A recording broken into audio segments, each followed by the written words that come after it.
Alright, what we've got here is we're starting to pour our cement, and I took some wire like you use in block work, and I've laid it in the bottom, and I have a piece laid on the side right here, a piece laid on the side right here. That's going to go around my sides of my pipe. We're mixing concrete now. We're going to be pouring it in this trough around the pipe. This is our wheelbarrow. We're mixing one bag at a time and transferring it over and putting it inside that, getting our flue pipe ready to go.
Alright, so we are at a point now where I'm actually laying the next row of blocks. This will be the top row of blocks. There won't be anything any higher than this. Once I get these laid all the way around it, we're going to come back and we're going to fill them all with cement level, and I'll put anchor bolts in them. And that's what we will bolt our top plate onto for our actual smokehouse. This gets everything up out of the ground. In the deep south where we live, we have to, like I talked about before, we got to worry about termites and ants and stuff like that. So this is going to get everything up out of the ground. Now the pipe is encased in this cement right here. We've rounded the top over on it so that it would actually shed water. And it's coming out in here just like we've got it planned. Guys, I think this smokehouse is probably going to be one of my best ones yet. I'm really looking forward to using it. So keep staying with us on these episodes until we get it completely finished. And we'll show you what it looks like at that point. But next, we're going to go ahead and get these blocks laid and filled with cement, get the anchor bolts in. We're going to let it set and dry real good. Then we're going to start building the building. Okay, we now have all the blocks laid. This is what it's going to look like.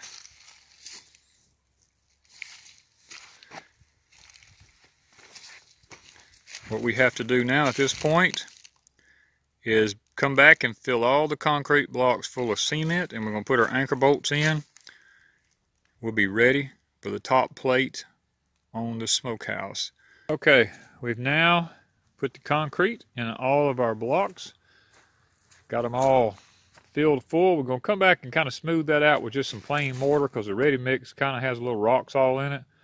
We'll put some plain mortar on top of it when we get ready to lay the plates in, so we can kind of make it smooth, and the plates will be able to sit down in it real well. But you can see we've got the bracing in there holding the plywood around the pipe.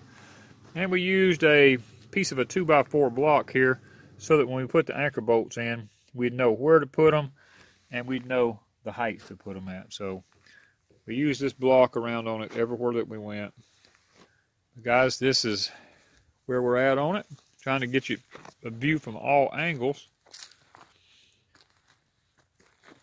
This is the smoke pipe that's going into it, and yes, I know eventually the pipe will probably eventually rust out, but then we'll just have a smooth hole through the concrete just for the smoke to go up in. And we kind of put a little bit of a dome on top of this right here. This has a little dome on it, arch like this, so the water will run off of it should it ever get on it. And I hope that you can kind of understand where we're at. I'm trying to get it from all angles. And down here at this end here, there will be a firebox that will be built here. So it's coming along real nice. As soon as all the concrete sets and dries good, we will we'll take all the forms off of this right here, and you'll be able to see, you know, that it's just a big concrete piece sticking out with a pipe running through it. It will help to transfer the heat better, I believe, with the concrete, because it'll be more mass to heat up, and we'll be able to control the temperature better in it. All this is going to be solid concrete. I believe that the temperature will be easier maintained in here than it would if it was just all wood also. So, all right, we are now putting our plates on top of our blocks, and as you can see, we went back. Some of the holes we've already filled with the mortar mix to smooth them off on the top. We did it over here. It gives us just a little bit smoother surface. And what we're doing now is we're actually marking the other plate, and I'm going to show you how I mark my anchor bolts. I have the square laying right here. We'll mark a line down like this. We'll move the square around to the other side of the anchor bolt. We'll actually make us a mark there. Once we do that, you can see the anchor bolt, we have a line on each side. Now what we do is we come here to the anchor bolt. We go to the center of the anchor bolt, to the outside edge of the block, and we see that it is 1 5/8 of an inch. 1 5/8 of an inch to the outside edge of the block. Then what I do is I come back and I measure from the outside edge of the board over 1 5/8 of an inch, and I put me a pencil mark there. What that does is that tells me the center of this bolt is right there on this board. Now I'm going to actually drill me a hole in this, and we're going to show you how it fits. Okay, as you can see, what that done was that gave us the anchor bolt right here, and it kept the board, you know, flush on the ends all the way across. Now we'll put our nut and washer on. Well, we're going to take the board back up. We're going to mix some mortar mix, and we're going to cover the tops of these blocks up in here just like we did these here to give it a smooth look and get away from these old rough rocks here. Kind of help seal it off a little bit too. And then we'll move down to that end and we'll do the exact same thing. Okay, we have got our top plates bolted on now. We've come in here and we fill the top of the blocks full of grout. We've got them all smoothed up in here, all around, nice and smooth. And yes, we got a little rain. Got some rain in it, but hopefully we can get that dried out. Guys, we've got the smoke pipe coming up in here. Now we poured this right here pretty thick. We got wire in it and everything. And I know we got a steel pipe down through the middle of it, but my thinking is when the steel pipe eventually burns and rusts is completely out, I'll still have a concrete tube going up through there for the smoke to come up in and the heat. And it's pretty thick, so it's thermal. And that's what I'm looking for, is mass. That's like the bottom of this has got a lot of mass in it. This has got mass in it, guys. I don't have to worry about my smokehouse burning down because all the bottom of it's all concrete. I don't have to worry about termites because the bottom of it's all concrete. And that's what we like about it, is the simple fact that we don't have to worry about things going wrong with the smokehouse here. Now the next phase, we're going to be building the firebox on the back end of it here. And that's what's time consuming. I'm not a bricklayer. I'm not a block layer. I've done it before. It ain't something that I like to do. The design of it, I think, will work. I want something that will hold a good bit of heat in the firebox, so I don't have to worry about it. So stay tuned for the next part of the smokehouse build, and it'll be the building of the firebox. And I think that you'll kind of agree with me that it's going to work, I believe. I mean, I don't see why it wouldn't. It's going to be a nice design. It's going to be something I don't have to worry about for years to come.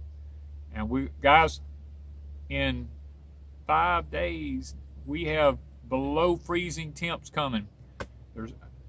I've got 4 pork bellies that need to be smoked and turned into bacon, and there is no possible way I'm going to make this. I mean, it's just not. Today is the 16th, and they're talking about by the 20th and 21st, we're going to be below freezing, and our highs is only going to be 40. So it would be perfect weather for me to smoke bacon, but I don't know if I don't think I have enough time to get between here and there, because we've got a lot of rain coming in here and stuff, and it's just, there's just one of me.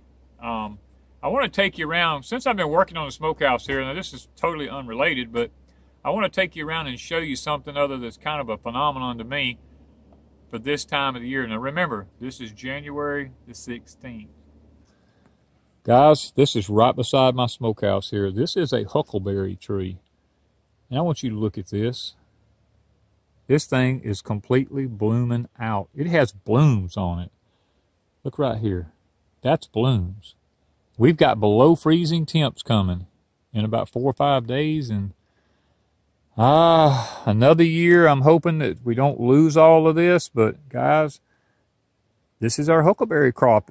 We've had so many days of warm, humid weather here till it's done fooled all of Mother Nature again, and everything's starting to bloom and pop out. So keep us in your prayers. We don't want to lose all of our huckleberry crop this year. So I thought I would throw a little bit of that in there and show you what we got going on here at Deep South Homestead. The thing about the Deep South is it can be 80-something degrees for a week or two and fool everything here, because everything here has low chill hours, and it starts to pop and bloom, and then comes the freezes. You know, it's just the way it is. The grand solar minimum has the weather so messed up here, all the weather anomalies going on, geoengineering, just climate change is messing with everything. So I am hoping that when I finish this smokehouse, that I get at least 3 or 4 more days of cold weather before my bacon stays in the refrigerator. I mean in the freezer, not the refrigerator, but in the freezer too long, because I'm ready to smoke some bacon, boys, and I'm ready to get this thing done. So stay with us and follow us on the build of the smokehouse. Thank you guys from Deep South Homestead.